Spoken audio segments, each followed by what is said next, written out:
Rutherford B. Hayes. This is an outlier in American history because the Electoral College gave most of its votes to Rutherford Hayes' opponent, New York Governor Sam Tilden, who is a Democrat running against Ohio Governor Rutherford B. Hayes, the Republican.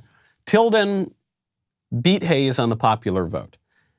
After the first round of electoral votes, Tilden had 184 electoral votes to Hayes' 165 electoral votes. There were 20 electoral votes from about 4 states. Does this sound familiar?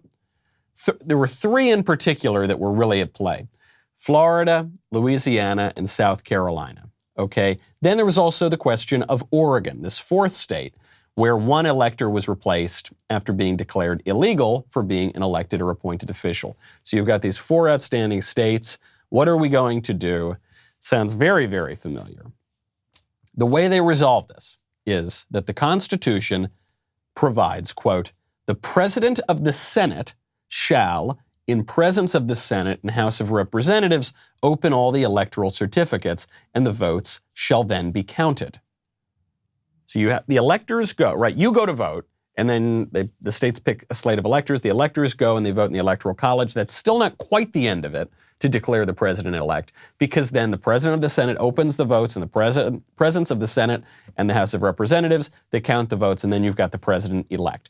Now, this is a tricky phrase in the Constitution. During this crisis of 1876, the Republicans interpreted this provision of the Constitution to mean that the power to count the votes lay with the President of the Senate, and the House and the Senate were just there kind of to watch. But the President of the Senate had the power to count the votes.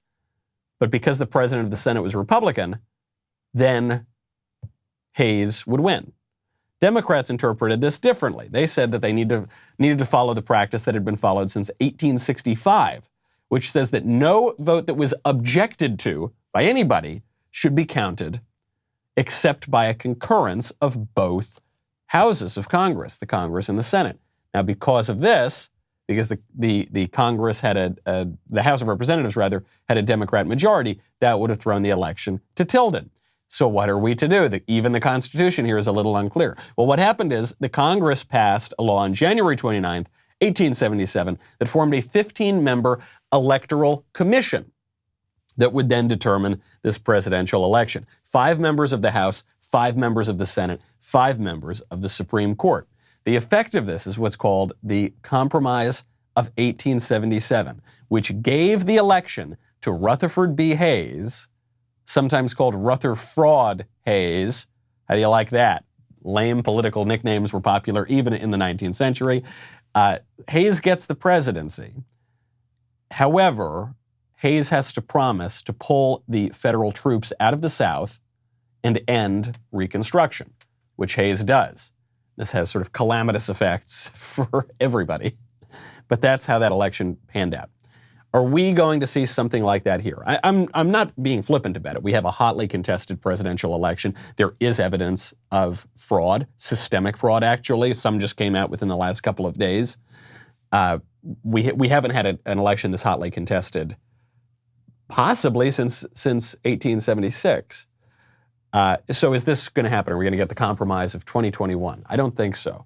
Because even if you were to follow the example of the Electoral Commission, let's say you got 5 members of the Senate, and the Senate's held by Republicans, so let's say that goes for Trump.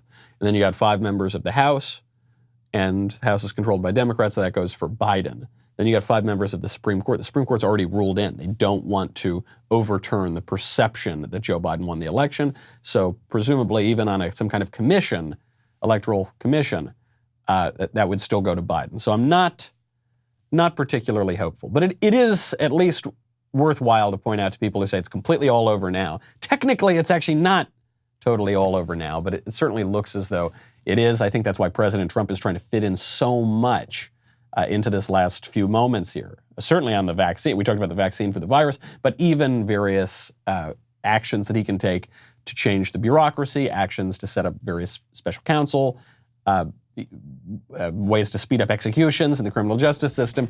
He's doing a lot of things now on the assumption that he will not be the president by the end of January.